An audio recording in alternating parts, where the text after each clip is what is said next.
Circuit, उसमें क्या होता है, कॉग्निशन मतलब थिंकिंग प्रोसेस जो होता है हमारे ब्रेन का, सेंसरी इनपुट जाता है और वो उस इंफॉर्मेशन के साथ कंबाइन, जैसे अगर हम अभी किसी बंदे को देख रहे हैं, ये सेंसरी इनपुट है, लेकिन हम इस बंदे को पहले से जानते हैं, तो इसका मतलब पहले से वो इन्फॉर्मेशन हमारी मेमोरी में स्टोर है, तो हम वो उसको दोबारा रिवाइज करते हैं, तो उसको हम कॉग्निशन कहते हैं। Most of our motor actions occur as a consequence of thoughts generated in the mind. ज़्यादातर हम जो मोटर एक्टिविटी करते हैं पहले से हमारे माइंड में स्टोर होती है, तो इसको हम कहते हैं cognitive control of motor activity. Chordate nucleus जो है ये कॉग्निटिव कंट्रोल में बहुत इंपॉर्टेंट रोल प्ले करता है। तो पहले वाले जो पैटर्न वाले फाइबर थे वो तो कॉर्डेट को के अंदर से नहीं गुजर रहे थे ना, तो कॉर्डेट को बाईपास करते हुए नीचे पोर्टामेन और ग्लोबस पैलेटल से गुजर रहे थे, लेकिन ये वाला कॉर्डेट न्यूक्लियस जो है ये इसका फंक्शन है कॉग्निटिव कंट्रोल रखे, ठीक है। अब ये जो है कॉर्डेट न्यूक्लियस जो है तो ये सेरेब्रम के सारे लोब्स के साथ कनेक्टेड है, मतलब हर लोब के साथ, मतलब इतना लंबा सा न्यूक्लियस है ना कि आगे से शुरू होता है और पीछे तक, आगे फ्रंटल लोब की भी सिग्नल देता है, पेराइटल ऑसिपिटल तक पूरा ऐसे कर्व हो जाता है, जैसे ऊपर डायग्राम में था ना, कॉर्डेट न्यूक्लियस से लंबा कर्व फॉर्म का है, ऊपर देख लें। तो ये सारे के सारे जो हमारे लोब्स हैं उनके साथ ये अटैच हुआ हुआ है टाइप ऑफ।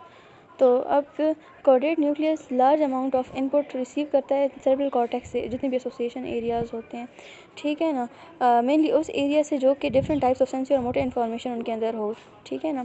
तो जब सिग्नल इससे पास होते हैं सेरेब्रल कॉर्टेक्स से कॉर्डेट न्यूक्लियस तक पहुंचते हैं, तो फिर यहाँ से इंटरनल ग्लोबस पैलेटस पे पहुंचते हैं, फिर ग्लोबस पैलेटस से जाते हैं वेंट्रो एंटीरियर और वेंट्रोलेटरल, वही जो हमने पढ़े थे थैलेमस के न्यूक्लियाई, वेंट्रो एंटीरियर और वेंट्रोलेटरल तक पहुँच जाते हैं, लेकिन पहले कॉर्डेट न्यूक्लियस से गुजरते हैं, ठीक है। फिर वापस यहाँ से फिर फ्रंटल प्रीमोटर सप्लीमेंट्री कॉर्टेक्स तक पहुँच जाते हैं।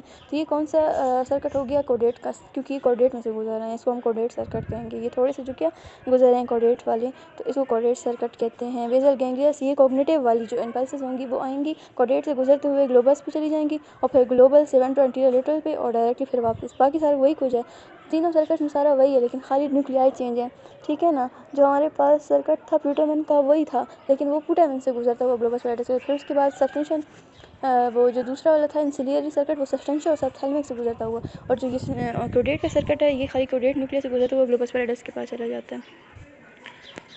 अच्छा, दो important capabilities of the brain controlling movement, मतलब हमारे पास ब्रेन में क्या है कि फंक्शनल गैंग्लिया के दो इंपॉर्टेंट काम है कि हमारी ये डिटरमाइन करता है कि हमारी मूवमेंट कितनी रैपिड होनी चाहिए और कितने टाइम तक की मूवमेंट होनी चाहिए। For example, a person may write a letter A slowly और रैपिडली, और ए और she will write a small letter on piece of paper और a large A on a chalk box, मतलब ये सारा कुछ डिटरमाइन करता है कि हमने छोटा ए लिखना है, बड़ा लिखना है, क्या करना है। Regardless of the choice the proportional characteristics letter image the same, कहते हैं कि ये सारा कुछ मतलब चाहे तेज़ी से हो, स्लोली हो, बड़ा लिखें, छोटा लिखें, तो ए ही रहेगा।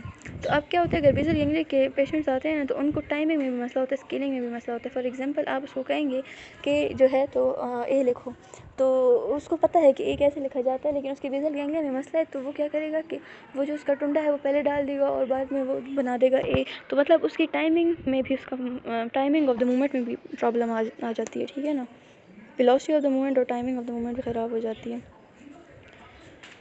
तो स्केलिंग फंक्शंस ख़त्म हो जाते हैं। अब क्या होता है, sir person will write always to avoid using his और her right arm, a person will try always to avoid, मतलब वो राइट और राइट हैंड और राइट आर्म और right side of the body के टास्क को अवॉइड करता है, बल्कि वो जो है अपनी right side of the body को पहचानने से भी कभी कभी इनकार कर देता है, ठीक है ना। अच्छा, स्पेसिफिक न्यूरोट्रांसमीटर्स जो कि हमें पता होने चाहिए, एक डोपामीन है। तो डोपामीन क्या है कि सब्सटेंशिया नाइग्रा से कोडेट तक और पुटामेन तक जाता है। कहाँ से जाता है, सब्सटेंशिया नाइग्रा से कोडेट और पुटामेन तक, ये एक्साइटेटरी है। फिर गाबा है, गाबा जाता है कोडेट पुटामेन से ग्लोबस पैलेटस और सब्सटेंशिया नाइग्रा तक, ठीक है। फिर दूसरा हमारे पास अस्टाइल कोलिन है, तो ये कॉर्टेक्स से खालिदों के पास आएगा, कोडेट और पुटामेन के पास, ये याद करना है। क्लिनिकल सिंड्रोम जो कि डैमेज और बेजियर से हो जाते हैं, एक पार्किंसन डिजीज़ हो जाती है कि पैथोफिजियोलॉजी क्या है कि हमारे पास सब्सटेंशिया नाइग्रा का एक पार्ट बिल्कुल ख़राब हो जाता है। तो अब क्या होता है कि dopamine secreting nerve fibres, dopamine तो एक्साइटेटरी है, तो वो तो कोडेट न्यूक्लियस को एक्साइटेशन भेज रहा है, लेकिन क्या होगा कि हमारे पास पार्स कम्पैक्टा पोर्शन, ये जो है डोपामिनर्जिक न्यूरॉन से बना हुआ है। सब्सटेंशिया नाइग्रा के अंदर एक ऐसा पोर्शन है जो कि डोपामिन रिलीज़ करेगा और भेजेगा किसी तरफ, सब्सटेंशिया नाइग्रा डोपामिन रिलीज़ करता है, ठीक है ना। तो ये डोपामिन रिलीज़ करेगा और किसके लिए भेजेगा, कोडेट और पुटामेन। तो अब ये जब डोपामिन रिलीज़ ही नहीं कर सकते क्योंकि ख़राब हो चुका है, तो फिर अब क्या होगा हमारे पास कि डोपामिनर्जिक न्यूरॉन ख़त्म हो गए हैं, वो बॉडी उसकी रिजिड ही रह जाएगी, ठीक है ना, उसकी मूवमेंट इनहिबिट नहीं हो रही, बस जहाँ पे थी वहीं पे रह गई है। इनवॉलंटरी ट्रेमर्स आएंगे अचानक से, ऐसे ट्रेमरी मूवमेंट, मतलब उसके हाथ ऐसे कांप रहे होंगे ऐसे, ठीक है ना, 3 to 6 साइकिल्स पर सेकेंड में वो कांप रहे होंगे, ठीक है। सवियर डिफ़िकल्टी, वो कोई मूवमेंट स्टार्ट ही नहीं कर पा रहा, क्यों? क्योंकि उसके डोपामिनर्जिक न्यूरॉन जो एक्साइटेड थे वो ख़राब हो गए हैं, अब खाली इनहिबिटरी हैं। तो जब सारे इनहिबिटरी न्यूरॉन्स हैं उसके, तो अब वो क्या करेगा कि वो कोई मूवमेंट स्टार्ट ही नहीं कर सकता, जिसको हम कहते हैं एकाइनेसिया। मूवमेंट स्टार्ट नहीं कर सकता, मूवमेंट स्टार्ट करता है तो रिजिडिटी होती है उसको, मतलब रिजिड मूवमेंट होती है उसकी, और उसको ट्रेमर्स आ रहे हैं। तो ये जो एकाइनेसिया वगैरह ट्रेमर्स हैं, ये इस वजह से इस डिजीज़ को हम क्या कहते हैं, पार्किंसंस डिजीज़, जिसमें सब्सटेंशियल नाइग्रा ख़राब हो चुका है। अब एकाइनेसिया क्या है? एकाइनेसिया डोपामिनर्जिक सेक्रेशन बहुत ज़रूरी है। Nucleus accumbens is decrease in basal ganglia. जब न्यूक्लियस काम हो जाता है इसका, तो ये डोपामिन सेक्रेशन भी कम हो जाती है, ठीक है। अब क्या होता है कि इसकी वजह से साइकिक ड्राइव, प्रमोटर एक्टिविटी, कहते हैं कि साइकिक ड्राइव मतलब कि हमारा दिमाग ये सोचने छोड़ देता है कि मैं कोई मूवमेंट कर सकता हूँ, इसको कहते हैं साइकिक ड्राइव। तो ये साइकिक ड्राइव ही कम हो जाती है, तो वो मूवमेंट स्टार्ट नहीं कर पाता, तो इसको कहते हैं एकाइनेसिया, ठीक है। अब ये परकिंसोनियन गेट है। अब परकिंसोनियन गेट में उसको रिजिडिटी इतनी होगी कि मूवमेंट स्टार्ट ही नहीं कर सकता। तो एक तो वो झुका हुआ होता है आगे की तरफ, क्योंकि उसके कॉन्ट्रेक्चर स्पासिसिटी और रिजिडिटी हो जाती है। दूसरा, वो छोटा ऐसे छोटे छोटे कदम लेके चलते हैं, क्योंकि वो ज़्यादा कदम लंबे तो ले नहीं सकते, क्योंकि उसके रिजिड है मसल, ठीक है, और आगे की तरफ फॉल हो रहा होता है। जैसे हंटिंगटन डिजीज़ दूसरी डिजीज़ है, ठीक है। हंटिंगटन डिजीज़ थोड़ी इससे चेंज है, इसमें ये हेरिडिटरी डिसऑर्डर है, इसमें फ्लिकिंग मूवमेंट्स होती हैं मसल्स के अंदर, ठीक है, और सेवियर डिमेंशिया होता है, मतलब बातें भूल जाती हैं उस बंदे से, ठीक है। मोटर डिस्फंक्शन के साथ साथ डिमेंशिया भी हो जाता है।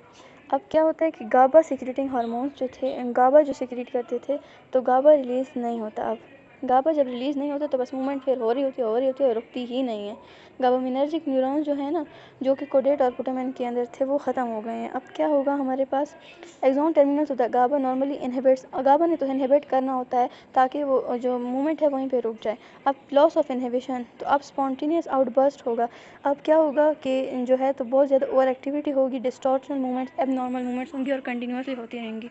डेमेंशिया क्या है कि लॉस ऑफ गाबा न्यूरॉन की वजह से उसको बातें नहीं भूल जाती, बल्कि क्या होता है कि एसिटाइल सिक्रेटिंग न्यूरॉन्स जो हैं तो वो ख़त्म हो जाते हैं सेरेब्रल कॉर्टेक्स के अंदर, ठीक है ना, क्योंकि ऐसा जीन आ जाता है ना कि वो एसिटाइल कोलिन फॉर्मिंग न्यूरॉन्स और गाबा फॉर्मिंग न्यूरॉन्स को दोनों को ख़त्म कर देता है। ये जीन हंटिंगटन जीन होता है, इस वजह से इसको हम हंटिंगटन डिजीज़ कहते हैं, ठीक है। ये इस जीन में क्या होता है कि हमारे पास जो CAG कोडोन है, ये बार बार आता रहता है, जिसकी वजह से ये न्यूरॉन्स ख़त्म हो जाते हैं, ठीक है।